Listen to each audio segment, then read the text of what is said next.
Hello friends, good morning. I hope all is well to all of you. આજે ચેપ્ટરમાં એ જ આપણી વાત 7 દાખલા મેં કરાયા છે. 8મા દાખલાથી આપણે ટ્રેન આગળ ચલાવીએ છીએ. લગભગ આપણે ડેસ્ટિનેશન તરફ જઈ રહ્યા છીએ અને કોર્સ પૂરો કરવાની નજીક every day day by day we are going. 8મો દાખલો બહુ મજાનો છે. હવે આનો કોન્સેપ્ટ થિયરીમાં એ લોકોએ આગળ ક્યાંય આપ્યો નથી, એટલે બધી જ વસ્તુ હું તમને અહીંયા સમજાવું છું. ક્વેશ્ચન તમે જોશો એટલે ખ્યાલ આવશે. સ્વાધ્યાય 11.3 નો 8મો દાખલો. y અક્ષ પર 3 અંતઃખંડ કાપતા જો સમતલ y અક્ષ પર 3 એકમનો અંતઃખંડ કાપે તો તે y અક્ષને 0 3 0 માં છેદે એવું તમે બધા જાણો છો. પછી બીજો ક્લુ આપ્યો છે તથા ZO એક સમતલને સમાંતર. ZO આને આપણે O નામ આપી દઈએ. ZO એટલે ઉગમ બિંદુ.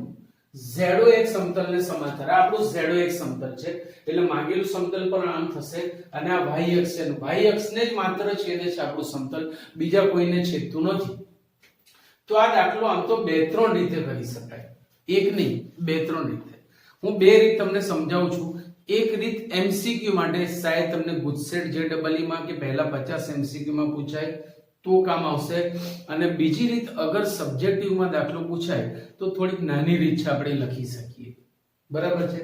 પહેલામાં પહેલું, સમતલ ZOX સમતલને સમાંતર છે, આથી તેનો Z અને X અંતઃખંડ ન મળે.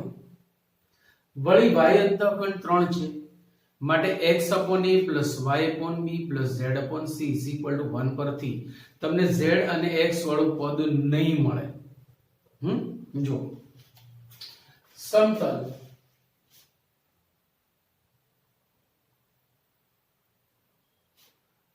ZOX સમતલને સમાંતર છે, સમતલને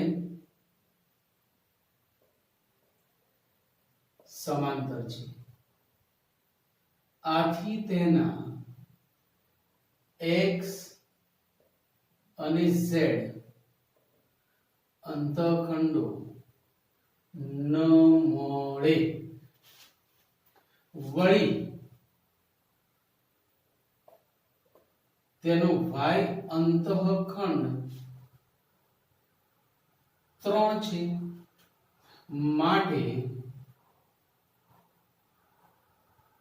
સમતલનું સમીકરણ y/3 = 1, x/a + y/b + z/c પ્રમાણે x/a અને z/c લઈ જ ન શકીએ, કારણ કે a અને c મળતા જ નથી, ખાલી y અંતઃખંડ મળે છે, અને માટે y = 3 માંગેલ સમતલનો સમી છે. y = 3 માંગેલ સમતલનું સમીકરણ છે. આ MCQ ની રીતે. ભાઈ જે અંતઃખંડ ન મળતો હોય ને એ પદ નહીં લેવાનું. ધારો કે સમતલ y અક્ષને સમાંતર છે, y અક્ષને સમાંતર હોય તો તે z અને x અક્ષને છેદે, એટલે એનું સમીકરણ આપણે લેવાનું x/a + z/c = 1. That's all. બરાબર. હવે બીજી રીત, સેકન્ડ મેથડ. ધ્યાન રાખજો. સમતલનો y અંતઃખંડ, સમતલનો y અંતઃખંડ 3 છે, આથી તે y અક્ષને 0 3 0 માં છેદે છે. y અક્ષને 0 3 0 માં છેદે છે. વળી તે ZOX ને સમાંતર છે. જો તે ZOX ને સમાંતર હોય તો એ માંગેલા સમતલનો જે અભિલંબ છે તે ZOX ને લંબ થશે. જો તે ZOX ને લંબ હોય તો y અક્ષને સમાંતર થાય, અને y અક્ષને સમાંતર થાય તો y અક્ષની દિશાનો જે એકમ સદિશ છે એ જ એનો અભિલંબ બની જાય. y અક્ષની દિશાનો જે એકમ સદિશ છે એ જ એનો અભિલંબ બની જાય. વળી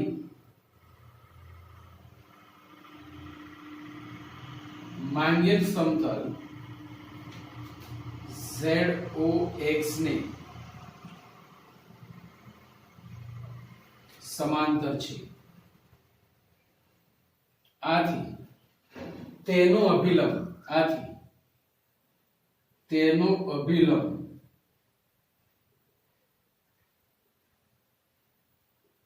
y અક્ષને સમાંતર થાય. તેનો અભિલંબ y અક્ષને સમાંતર થાય માટે અભિલંબ n bar is equal to 0i caret plus j caret plus 0j caret એટલે કે j caret એટલે કે 0 1 0 થાય. આ તેનો અભિલંબ થઈ ગયો. Clear point. હવે અભિલંબ મળી ગયો, બિંદુ છે તો આમાંથી પસાર થતા અને આ અભિલંબ વાળા સમતલનું સમીકરણ. સો હવે 0 3 0 માંથી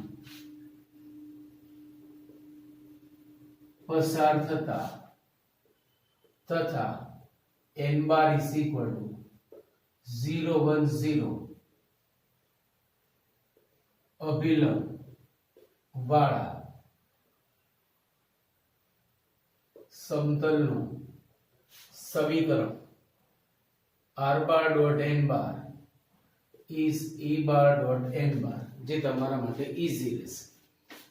r બાર ના ઘટકો આપણે લઈશું x y z, n બાર છે 0 1 0 equal to a bar is 0 3 0 dot 0 1 0. x 0 0 y 1 y z 0 0 so y 0 0 0 3 1 3 0 0 0 જે માંગેલ સમતલનું સમીકરણ છે. આ બીજી રીત. હજી એક ત્રીજી રીત પણ છે, પણ આ બે રીત હું માનું છું ત્યાં સુધી તમારા માટે ઇનફ છે. સમતલ જો z અક્ષને સમાંતર હોય તો તેનો z અંતઃખંડ ન મળે, y અક્ષને સમાંતર હોય તો તેનો y અંતઃખંડ ન મળે, xy સમતલને સમાંતર હોય તો તેનો x અને y બંને અંતઃખંડ ન મળે. આટલું યાદ રાખી લેવું. બોલ ક્લિયર પોઈન્ટ. ચલો બઢિયા દાખલો 2 માર્કમાં પૂછાયો અથવા MCQ માં પૂછાયો. આ કોન્સેપ્ટ પર મેં લાસ્ટ ટાઈમ પણ ચર્ચા કરી હતી, આજે ફરીથી કહું છું કે આ સમતલ તથા આ સમતલના છેદમાંથી તથા 2 to 1 માંથી પસાર થતા સમતલનું સમીકરણ. એટલે માંગેલું સમતલ બે સમતલોના છેદમાંથી પસાર થાય છે. હવે ખરેખર તો બે સમતલોનો છેદ એટલે આખી એક રેખા મળે. એ રેખાને સમાવતા સમતલની આપણે વાત કરવા માંગીએ છીએ. તો બે સમતલોના છેદમાંથી પસાર થતા સમતલનું સમીકરણ પહેલું સમતલ વત્તા લેમ્બડા ઇન્ટુ બીજું સમતલ બરાબર 0. બે વર્તુળોના છેદમાંથી પસાર થતા વર્તુળનું સમીકરણ પહેલું વર્તુળ વત્તા લેમ્બડા ઇન્ટુ બીજું વર્તુળ બરાબર 0. બે પરવલયોના છેદમાંથી પસાર થતા પરવલયનું સમીકરણ પહેલું પરવલય વત્તા લેમ્બડા ઇન્ટુ બીજું પરવલય બરાબર 0. વ્યાપક રીતે કહીએ તો બે વક્રોના છેદમાંથી પસાર થતા વક્રનું સમીકરણ એટલે પહેલો વક્ર વત્તા લેમ્બડા ઇન્ટુ બીજો વક્ર બરાબર 0. પછી લેમ્બડાની જુદી જુદી કિંમતો અન્ય શરત પરથી મળે એ એમાં મૂકીએ એટલે જે તે આપણો જવાબ આવે. તો પહેલામાં પહેલું બે સમતલોના છેદમાંથી પસાર થતા સમતલનું સમીકરણ એ આપણે લઈએ. બે સમતલો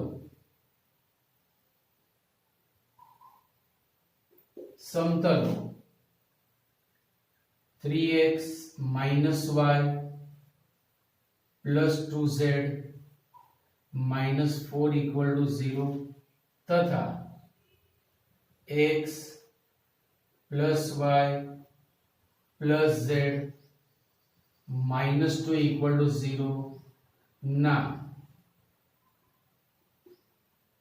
છેદમાંથી પસાર થતા સમતલનું સમીકરણ પહેલું સમતલ એટલે કે 3x minus y plus 2z minus 4 plus lambda into બીજું સમતલ x plus y plus z minus 2 આને એક નંબર આપો ઇક્વલ ટુ 0 છે. આ એક નહીં અસંખ્ય સમતલો બનશે. લેમ્બડાના જુદા જુદા મૂલ્યો માટે આપણને જુદા જુદા સમતલો મળશે. હવે લેમ્બડાની કિંમત શોધવા માટે તમને બીજી કોઈ શરત આપેલી હશે, એ શરતના આધારે તમને અહીંયાથી લેમ્બડો મળશે. જેમ કે અહીંયા શરત આપી છે કે છેદમાંથી તથા 2 to 1 માંથી પસાર થતા સમતલો સમીકરણ. વળી આ જે સમતલ છે એ બિંદુ 2 to 1 માંથી પણ પસાર થાય છે. એટલે ભૌમિતિક રીતે તમે વિચારી શકો કે ભાઈ આપણી પાસે ધારો કે આ બે સમતલો છે.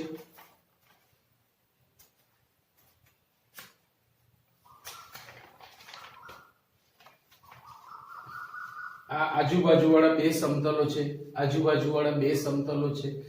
એ બંનેનો જે છેદ ભાગ જે છે આ તેમાંથી પસાર થતું આ ત્રીજું સમતલ છે, આ જે છેદ ભાગમાંથી પસાર થાય છે. વળી 2 to 1 આની ઉપર છે એટલે 2 to 1 એનું સમાધાન કરે. હવે આવા તો અસંખ્ય સમતલો મળે આપણને, બે સમતલોના છેદમાંથી પસાર થતા અસંખ્ય સમતલ. પણ આપણને કયું સમતલ અહીંયા માંગ્યું છે કે જે 2 to 1 માંથી પસાર થાય, જે 2 to 1 માંથી પસાર થાય છે, જે 2 to 1 માંથી પસાર થાય છે. આથી 2 to 1 તેનું સમાધાન કરશે તો x ની જગ્યાએ 2, y ની જગ્યાએ 2 અને z ની જગ્યાએ 1 લેતા therefore 3 દુ 6, y ની જગ્યાએ 2, z ની જગ્યાએ 1 એટલે 2 * 2 -4 પ્લસ લેમ્બડા ઇન્ટુ x ની જગ્યાએ 2 એટલે 2, y ની જગ્યાએ 2 એટલે 2, z ની જગ્યાએ 1 -2 ઇક્વલ ટુ 0. +2 -2 ચલ બસે, +2 -2 ચલ બસે. 6 માંથી 4 જાય તો 2 પ્લસ 2 ને 1 3 એટલે કે 3 લેમ્બડા ઇઝ ઇક્વલ ટુ 0. અહીંયાથી લેમ્બડાને તમે સૂત્રનો કરતા બનાવો. therefore lambda is equal to -2/3. જો હવે આ લેમ્બડા માટે આપણને નિશ્ચિત સમતલ મળશે. આ કિંમત એકમાં મૂકતા આ કિંમત એકમાં મૂકતા 3x - y + 2z -4 -2/3 લેમ્બડાની જગ્યાએ into x + y + z -2 equal to 0. 3 લસા લઈ લો મિત્રો. તો એક સ્ટેપ તમારા માટે હું વધારે લખું છું. 3 * 3x - y + 2z -4 -2 into x + y + z -2 equal to 0. ચલો આનું વિસ્તરણ કરતા 9x - 3y + 6z 3 ને અંદર ગુણીએ છે ને -12 -2x -2y -2z +4 equal to 0. 9x - 2x that is 7x -3y -2y -5y +6z -2z +4z -12 +4 -8 equal to 0. જે માંગેલું સમીકરણ છે. કેટલું ઈઝી, તમારે ચકાસવું હોય તો ચકાસી લો કે 2 to 1 એનું સમાધાન કરે છે કે નહીં. ચલો x ની જગ્યાએ 2 મૂકો એટલે 7 દુ 14, y ની જગ્યાએ 2 મૂકો એટલે 5 દુ 10 અને z ની જગ્યાએ 1 મૂકો એટલે 4. 14 ને 4 18, 10 ને 8 18 પ્લસ 18 માઇનસ 18 0 વાર્તા પૂરી. તો 2 to 1 માંથી બી પસાર થાય છે. સો બહુ સિમ્પલ છે આવા દાખલા, 2 માર્કમાં પૂછે કે બહુ ખાસ મોટા પૂછાય નહીં. સો લખી લો એટલે આગળ જઈએ. જો એ જ જાતિનો દાખલો પણ તફાવત શું છે? આગળના દાખલામાં આપણને જે સમતલના સમીકરણ આપ્યા હતા ને એ કાર્ટેશિયન સ્વરૂપ હતું, અહીંયા સદિશ સ્વરૂપ છે. એમાં શું પણ લૂંટાઈ જાય છે. આપણને ક્યાં તકલીફ પડવાની છે? સદિશમાંથી કાર્ટેશિયનમાં લાવતા આવડે છે ને? હે ભાઈ, ચલો અહીં જોતા રહેજો. પહેલું r bar dot 2i caret plus 2j caret minus 3k caret equal to 7. therefore r bar ના સ્થાને હું x y z ટીકાવું છું. આ સદિશ થશે 2 2 minus 3 equal to 7. therefore આનું વિસ્તરણ કરો ભાઈ. 2x plus 2y minus 3z minus 7 equal to 0. આ થઈ ગયું આપણું પહેલું સમતલ. હવે બીજું સમતલ જે પણ સદિશ સ્વરૂપમાં છે એને આપણે કાર્ટેશિયનમાં ફેરવવાનું છે અને છેલ્લે પાછો જવાબ સદિશમાં લાવવાનો છે. सदिश में से कार्टेशियन में आओ, जवाब लाओ और कार्टेशियन में से सदिश में जाओ. आटલું કરવાનું છે. તથા r bar dot 2i plus 5 જે આપણે બીજું સમતલ લઈ રહ્યા છે plus 3k equal to 9. therefore r bar ના સ્થાને x y z law. dot 2 5 3 equal to 9. therefore 2x plus 5y plus 3z equal to 9 એટલે -9 equal to 0. હવે 1 અને 2 ના છેદમાંથી પસાર થતું સમતલ તો આપણે જાણીએ છીએ જૂની જાણીતી અને લોકલાડીલી રીત. પહેલું સમતલ વત્તા લેમ્બડા ઇન્ટુ બીજું સમતલ બરાબર 0. હવે 1 અને 2 ના છેદમાંથી હવે 1 અને 2 ના છેદમાંથી પસાર થતા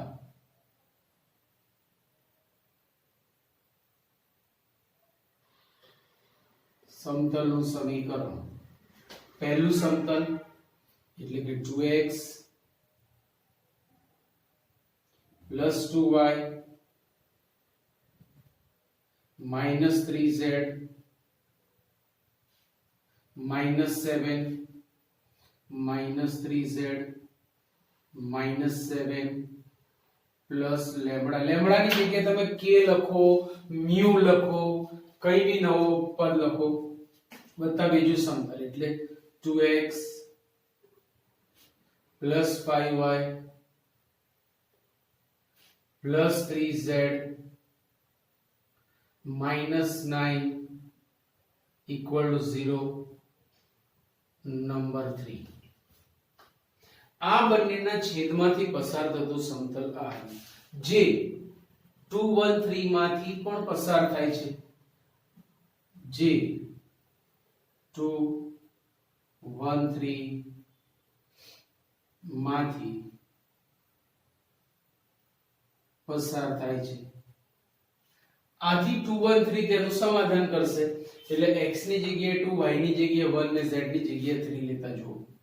x ની જગ્યાએ 2 એટલે 2 દુ 4, y ની જગ્યાએ 1 એટલે 2 એકુ 2 અને z ની જગ્યાએ 3 એટલે 3 તરી -9 -7 પ્લસ લેમ્બડો એમનો એમ. x ની જગ્યાએ 2 એટલે 2 દુ 4, y ની જગ્યાએ 1 એટલે 5, z ની જગ્યાએ 3 એટલે 9 -9 equal to 0. +9 -9 ચલ જશે therefore 4 ने 2 6, 9 ने 7 16 प्लस 6 माइनस 16 ये बनेगा minus 10 plus lambda into 9 equal to 0। आથી લેમડા 10 સામે ને 9 છેદમાં જશે, સો લેમડા વિલ બી 10/9। લેમડાની આ કિંમત 3 માં મૂકતા આ કિંમત 3 માં મૂકતા 2x plus 2y minus 3z minus 7 પછી લેમ્બડાના સ્થાને plus 10/9 into બીજું સમતલ 2x plus 5y plus 3z minus 9 equal to 0। હવે અહીંયા 9 લસાવે, therefore 9 અહીંયા આવશે એટલે સીધા જ ગુણું છું। હવે 9 to 18x પાછા 9 દુ 18y 9 તરી 27z અને 9 સીતા -63 પ્લસ 10 અંદર ગુણાશે 20x plus 50y plus 30z minus 90 equal to 0। હવે સાદું રૂપ આપવાનું 18x વત્તા 20x, so will be 38x, 18y વત્તા 50y 50 ને 10 68y plus 68y। z વાળાની વાત કરીએ તો -27 plus 30, so plus 3z।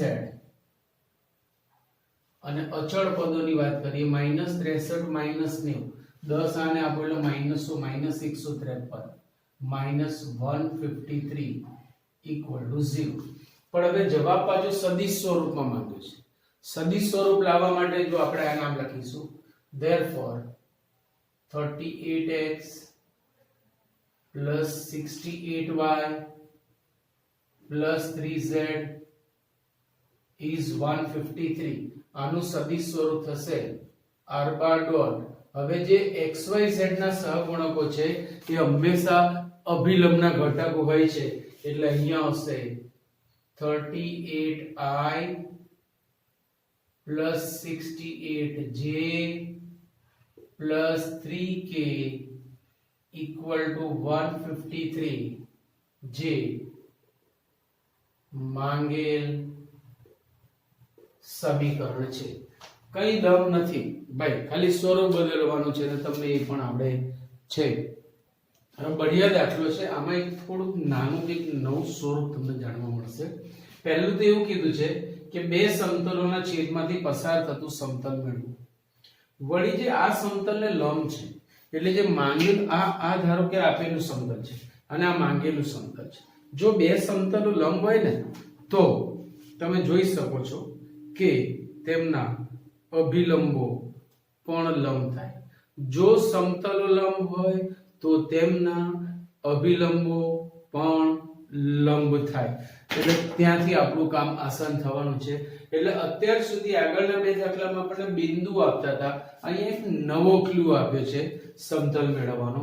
પણ પહેલા તો આપણે છેદમાંથી પસાર થતું સમતલ મેળવી લઈએ। અહીં x plus y plus z minus 1 equal to 0 तथा x 2x plus 3y 2x plus 3y plus 4z minus 5 equal to 0 ना છેદમાંથી પસાર થતા સમતલનું સમીકરણ। પહેલું સમતલ એટલે કે x plus y plus z minus 1 plus lambda into બીજું સમતલ 2x plus 3y plus 4z minus 5 equal to 0 છે. હવે આ સમતલ અને આ આપેલું સમતલ પરસ્પર લંબ છે. જો સમતલ લંબ હોય તો તેમને અભિલંબો લંબ થાય. આનું અભિલંબ તો મને મળશે, પણ જો મારે આ સમતલનું અભિલંબ લાવવું હોય તો આને મારે lx my nz d ના સ્વરૂપમાં લાવવું પડે. એ સ્વરૂપમાં લાવવા માટે અત્યાર સુધી બિંદુ આપતા હતા એટલે આપણે સીધા આમાં યામ મૂકતા હતા, પણ હવે મારે અભિલંબ લાવવો છે એટલે આને lx my nz માં લાયા વગર છૂટકો નથી. તો હું એ સ્વરૂપમાં લાવું છું. જો એના માટે વિસ્તરણ કરું છું, therefore x plus y plus z minus 1 plus 2 lambda x lambda અંદર ગુણાશે plus 3 lambda y plus 4 lambda z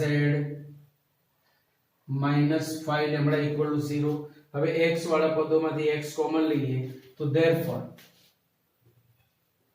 1 plus 2 lambda into x. પછી y વાળા પદોમાંથી y કોમન લઈએ તો 1 plus 3 lambda 1 plus 3 lambda into y. હવે z માંથી z અને અહીંયા 4 lambda z, so plus 1 plus 4 lambda into z. હવે અચળ પદો -1 minus 5 lambda -1 minus 5 lambda equal to 0.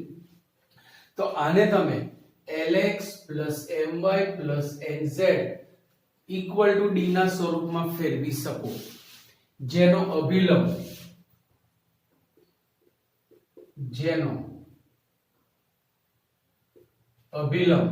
હું n1 બાર નામ આપું છું અને ઇક્વલ ટુ, જો xyz ના જે સહગુણકો છે એ અભિલંબના ઘટકો છે આપણે જાણીએ છીએ. સો 1 plus 2 lambda then 1 plus 3 lambda then 1 plus 4 lambda છે. આ જે આપણે મેળવ્યું એ સમતલનો અભિલંબ છે. હવે આપેલા સમતલનો અભિલંબ તથા x minus y plus z equal to 0 no અભિલંબ n2 bar is equal to 1 minus 1 1 1 minus 1 1 છે. વળી બંને સમતલો લંબ છે. વળી બંને સમતલો લંબ છે. જો સમતલો લંબ હશે તો તેમના અભિલંબો પણ લંબ થશે. માટે n1 bar is perpendicular to n2 bar. That implies n1 bar dot n2 bar is equal to 0. What is n1 bar?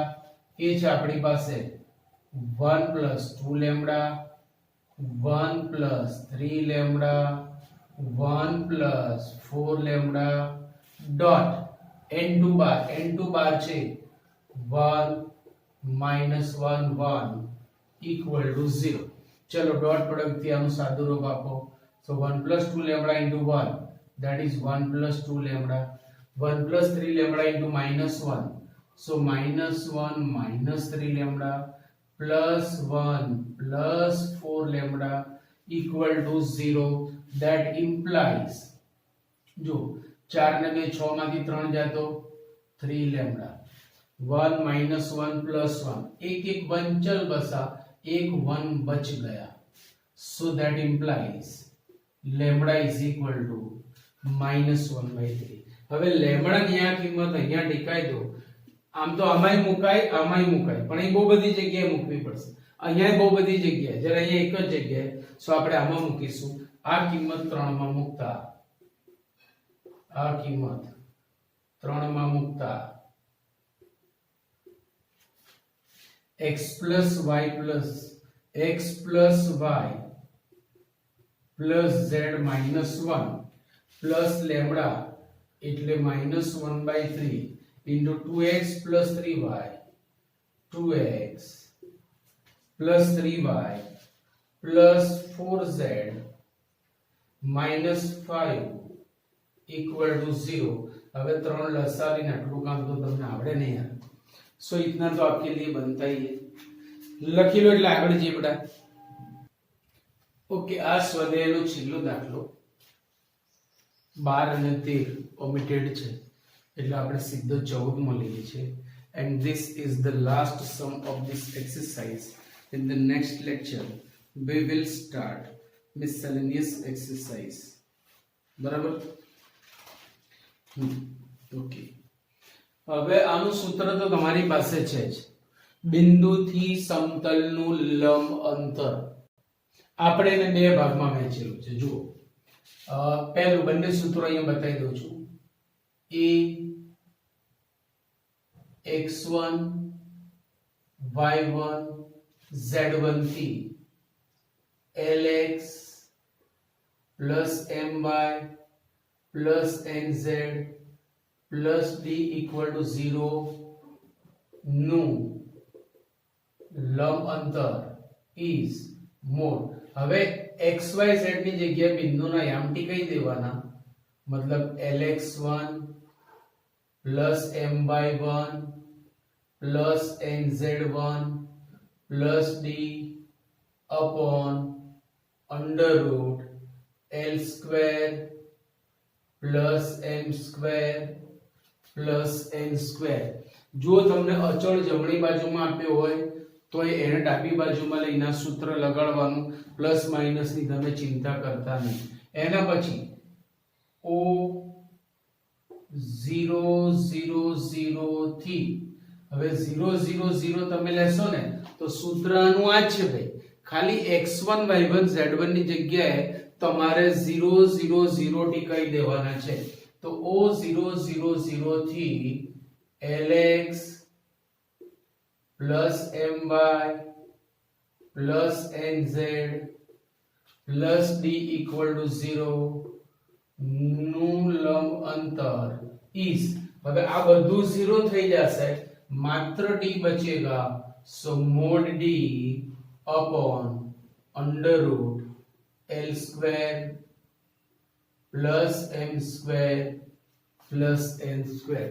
તો આપણી પાસે કુલ 4 દાખલા છે ABCD. એમાંથી મેં 2 દાખલા લખે છે, 2 હું તમને હોમવર્કમાં આપવાનો છું. એમાં પહેલો દાખલો, પહેલા દાખલામાં ઉગમ બિંદુથી આ સમતલનું લંબ અંતર છે. d ને પહેલા ડાબી બાજુમાં લો. તો જુઓ 0 0 0 થી 0 0 0 થી સમતલ 3x minus 4y plus 12z minus 3 equal to 0 નું લંબ અંતર is equal to mod d. અહીંયા d નું મૂલ્ય છે -3, ડરના નહીં હે, under route l square, l બરાબર 3 છે એટલે 9, m સ્ક્વેર, m બરાબર -4 છે એટલે 16, n સ્ક્વેર, n બરાબર 12 છે એટલે માત્ર 144 ઇક્વલ ટુ -3 નું માનાંક 3 અપોન 144 ને 6 150 ને 10 160 ને 9 169 169 કોનો વર્ગ છે ભાઈ? 13 13 બરાબર. સો ઇક્વલ ટુ 3/13 એ આ માંગેલ લંબ અંતર છે. હવે જો અહીંયા બિંદુથી આપણને લંબ અંતર જોઈએ છે, બિંદુથી લંબ અંતર જોઈએ છે તો d ને પહેલા તો ડાબી બાજુમાં લાવવાનું. અહીંયા આઈને બેઠો છે, આપણે કંઈ કરવાની જરૂર નથી, તો ડાયરેક્ટ સૂત્ર લગાડો. therefore 3 - 2 1 નું 2x minus y plus 2z plus 3 equal to 0 થી લંબ અંતર is mod lx1 એટલે 2 into 3 પ્લસ my1 m એટલે -1 અને y1 એટલે -2 પ્લસ n એટલે 2 into z1 એટલે 1 plus 3 upon under root l square એટલે 4 m square એટલે 1 n square એટલે 4 equal to mod 6 plus 2 plus 2 plus 3 बटे में √9 equal to 6 ने 2 8 8 ने 10 ने 3 13 13 by √9 is 3 જે માંગેલ અંતર છે તો C અને D હું તમને હોમવર્કમાં આપું છું અને આજે આપણું સ્વાધ્યાય 11.3 અહીંયા પૂરું થાય છે નેક્સ્ટ લેક્ચરમાં આપણે પ્રકીર્ણ સ્વાધ્યાય ચાલુ કરીશું ત્યાં સુધી see you bye bye Tata